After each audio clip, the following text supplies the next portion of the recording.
So, welcome to another episode. I have no idea what the number is at this point, but I'm recording a, a reaction video, which I guess is the first one I've done in response to news. Yeah, so I went on my YouTube feed and I came across this article on the front page. Let me just highlight that. But anyways, here's the video. This is a new segment from Sky News Australia. It was published today, and it's called "There's a Deafening Media Silence on Global Protest." I think that's an interesting title and a tag in order to capture, a viewer and an audience. And I was interested in this article myself because the word protests, especially the word global protests, because um, I guess everyone hears about crises around the world, but we rarely ever hear about protests, right? If I went on the CBC News, and here I put in the word CBC Netherlands protest because I recently heard about a protest in the Netherlands. And so as you can see from CBC News, not going to get much news about any protests that happened recently from the Netherlands. And this was January. That's the latest news story about riots in this case, or protests in Netherlands. And now if I did another search, let's go. So I live in Toronto, Canada, and our major news source is CP24. So if I go to CP24 and search for Netherlands protest, let's see what I'll get there. Let me 1 second as I type this out. Excuse the, of course, shoddy typing. Sometimes my fingers just don't work like they used to. So here we go, CP24. This is our most popular news source in, I would say, Ontario, just in terms of like its reach. It's always on. It's the 24/7 news in Ontario. But in any case, here we go for some news. Uh, so here we have the latest news from 2021. The other latest one came from a week ago. So let's click on that. Let's see what that's about. Let's see if it's about any sort of protest happening in the Netherlands. And then I would like to kind of segue back into why this protest in Netherlands is something that I wanted to research. Um, okay, so the news obviously is not about protests, it's about soccer, and I don't care about that at all. So let's get rid of that and go back to this news story. I'm not going to share the sound for this video. I'm not going to play it actually because I feel like you could yourself just play it after reading the title of it if you do watch this. So in any case, this news story from, well, the actual person who directed this story, his name is Ralph Schulhammer from Vienna. He's a professor from Webster University. Well, he's an assistant professor. And in this video, he talks about how little attention is given to meaningful protests by regular people. And in this case, it's a protest by farmers in the Netherlands. And these farmers, this is the actual original news story. It's on Newsweek, which I don't feel like is the best news source. Sometimes their headlines are pretty not salacious, but it's really just clickbaity. And this one does also seem pretty clickbaity based on title, and clearly it's leaning against the left. It's more of a right, focused on the lower class, focused on the small workers, the small businesses. And in this case, the focus is on farmers. And in this story by opinion by Ralph Schulhammer, he talks about how this protest is a response to the ideology of climate change or fighting against back climate change. And in this story, um, over 30,000 Dutch farmers, according to this guy, rose in protest against the government and because of new nitrogen limits that require farmers to radically curb their nitrogen emissions by up to 70% in the next 8 years, which would mean that farmers would use less fertilizer, reduce the number of their livestock, and on the other hand, large farming companies would have the means to meet these goals and can switch to non-nitrogen based fertilizers. However, it is more difficult for smaller or family-owned farms. And in the end, he thinks that these types of sweeping, um, extreme policies, especially when it comes to climate change, are dangerous, especially to the lower class. And that's why the farmers are now blockading streets, refusing to deliver their products to supermarket chains, and it leads to outages, shortages of eggs and milk, which eggs I really do. Um, I love eggs actually. I used to eat eggs every single day. Milk, on the other hand, we can do away with that. We can just eat the cows instead. Now, according to Scholhammer, the effects will be global, and this is because actually Netherlands is one of the biggest exporters of agriculture, and it's the second largest after United States, making it the country of barely 70 million inhabitants, a food superpower. Yes, so they're a superpower. So this, of course, is a serious story because it would affect the lives of people across Europe and the world. Now, in the video, in the interview uh, by Sky News, the professor goes on to explain more about how these left-wing ideologies, in this case climate change, has resulted in mispolicies. And he also uses the Canadian convoy, which I found interesting, as a method to bridge a gap between COVID-19 policies and these climate change policies, that they seem to be, as I think he puts it, luxury beliefs of the elite. So basically, they're ideologies that would favor those that already have power or money. And this would, of course, hurt those that don't have such luxuries. And I get that. I mean, as a teacher in Ontario, in Canada, you don't get paid a lot. And if you are not able to work, of course, what are you going to do? And of course, those that don't have a work at home type of job would suffer even more. And words like essential kind of put this us versus them position between workers, which is crazy because in the end, everyone is a worker, and everyone is trying to feed their family. So in this video, in the interview, the professor also extends his ideas by talking about how these types of policies are just made to cater to certain audiences, certain groups. And I think that is really, really true, even in Canada. And there's actually a story that I really want to bring up that also mentions how much, I guess, waste some of these luxury beliefs are. And in the case, I'm going to focus on carbon tax. Why not? Well, here's a cartoon actually recently, I think just today, that says, let's actually get to the original page and shout out Andy Donato from the Toronto Sun. Let's see, we have a political cartoon. This is a call from your federal government.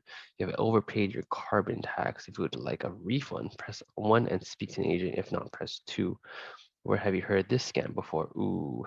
Okay, so unfortunately, I don't know too much about the carbon tax, but I do know that, well, actually, I do know that the government is trying to reduce carbon emissions by also creating a carbon tax. And of course, this cartoon plays on the irony of the first sentence and the second sentence, which does make it seem like a scam. And what is more of a scam is the country's initiative in lowering emissions, because um, in this story, we have the headline, Ontario seeks new electricity generation as demand rises, and then also nuclear plants are going to be retired. which means shut down. Another word for shutdown, thrown away. So here we have the introduction. This one's from Alison Jones of the Canadian Press. So someone that's reliable. In any case, the introduction reads, electricity system searching for more power producers as demand rises. And then, of course, they talk about reducing and retiring nuclear power plants. And as a result, are you opening the door? Yeah, let's pause.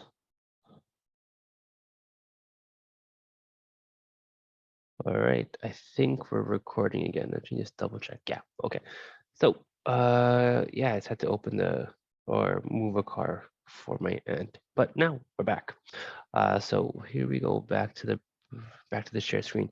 So yeah, I was saying that Ontario, the province that I live in Canada, they are going to be removing nuclear power plants, which would help us reduce the carbon emissions in this country. However, that is not the case. So what they say versus what they do, there's obviously some type of miscorrelation. These tangents are not crossing. Um, yeah, so essentially, they want to get to net zero in the electricity grid. And they want to ensure that we have a reliable system, one that's affordable. Um, and, that's all well and done. However, gas plants are going to be still used in order to power the electrical grid. And so if you want to reduce carbon emissions, you probably don't want to use natural gas, which seems like common sense, but it isn't so common. And unfortunately, we're going to be losing a lot of, uh, sustainability by doing something like this. So, you know, that's what it is at this point. This carbon tax is, again, what Andy Donato explains as a scam, as a one-way street for politicians to sound good to their voters, maybe, whoever they are trying to please. I don't know who it is, but if it's not the environment, then I guess it's whoever has the biggest stakes in oil and gas, because they're not nuclear power plants and they're definitely not owned by you and I. Although I gotta say that I do have shares in a nuclear stock in Canada. So, that's my share of the pie when it comes to trying to get this place to be a little more sustainable environmentally. If I put my dollar where my mouth is, that's where I would do that. But as you can see, the government does not feel the same way, at least in Ontario. I'd like to pick up some other pieces from this article in order to highlight, like, again, the kind of ridiculousness of politics. So here we have the director of the Environmental Energy Institute at the University of Windsor said that Ontario should wean itself off natural gas generation, but it's very difficult to do. That is true. And he does add that it's a little disappointing that there isn't more focus on pushing more renewables, even though they're apples and oranges for sure. And this is where nuclear power, I think, can play a key role in creating a more sustainable future. So I think that's about the gist of what I really wanted to talk about. And then, I was really interested in comparing the CO2 emissions by person in comparison to the Netherlands, China, Canada, and the United States. As you can see, Canadians are pretty up there. Netherlands, not really. And so, it is pretty interesting to compare that. And also a little bit deeper, look for CO2 emissions by country. Now, let me just take a look at some of these dates. So this is from 2020 to 1850, I suppose. Yeah, so I wanted to compare the Netherlands because of the fact of where this original article was mainly focused on. and what area it was focused on. And here's some of the research that I tried to do on Professor Ralph Schulhammer. And of course, here's the original video again. Uh, so also looking at each country's share of CO2 emissions, uh, updated January 14th, and it's from the Union of Concerned Scientists. Uh, so if you are interested in looking back at this information, just take a look at this podcast and just follow through with the share screen, because I'm not going to really be uploading these links, or should I? I'm kind of lazy and wouldn't want to. I wouldn't want you to do it either. But here it is. So we have US #1, China, Russia, Canada, Russia, Germany, sorry, and then Canada is #9 with a megaton. Sorry, 33 megatons, almost 34 megatons, 34 million megatons. And this is from 2021 via Our World in Data. So for comparing all of these countries, uh, you know, in the large scale of things, Canada is a very small emitter. But I do believe that since oil, gas are such major private companies in Canada, it would be very important for them, I think, to move their monies and investments in ROI, not ROI, research and development towards nuclear energy, and seeing where that can lead us out of this kind of quagmire of oil and gas. And here we have the 2019 rankings by per capita emissions. Canada still right in the middle, much higher than the global average. So there's a lot of work to do for Canada. And I think that stories like this only prove to Canadians, and also artwork like this further prove to Canadians that our government doesn't really do well at supporting us. And to even go a little deeper than that, there was also a story about how the Dutch farmers during their riots, not riots. See, that's me framing it as a as of mainstream media. No, the protests, they attacked, well, according to this article, they attacked undercover police during a protest. Now let's see why.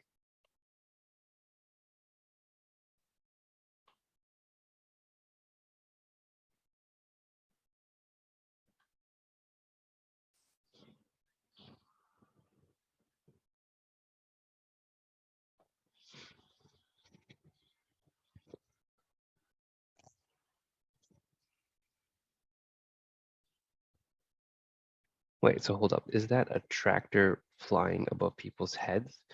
That looks dangerous.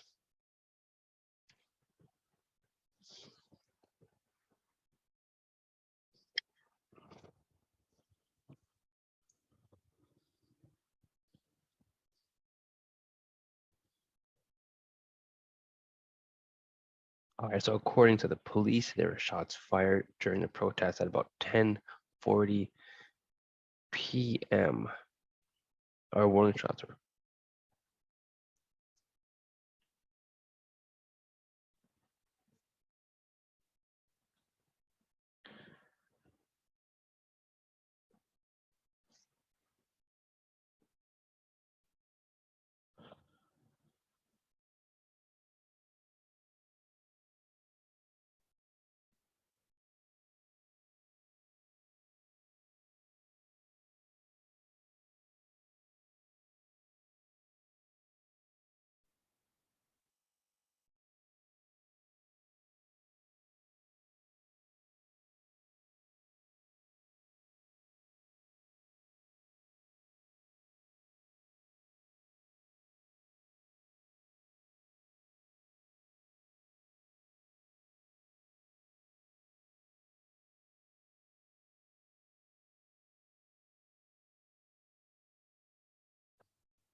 Oh, okay, so I was misled by that one. I thought it was an actual infiltration. Well, at least they know they have agitators during COVID. I wonder if they have police agitators during this recent protest. In any case, this is your episode for Just DQ. Hopefully you stay awake. And I'm Skids. All right, easy.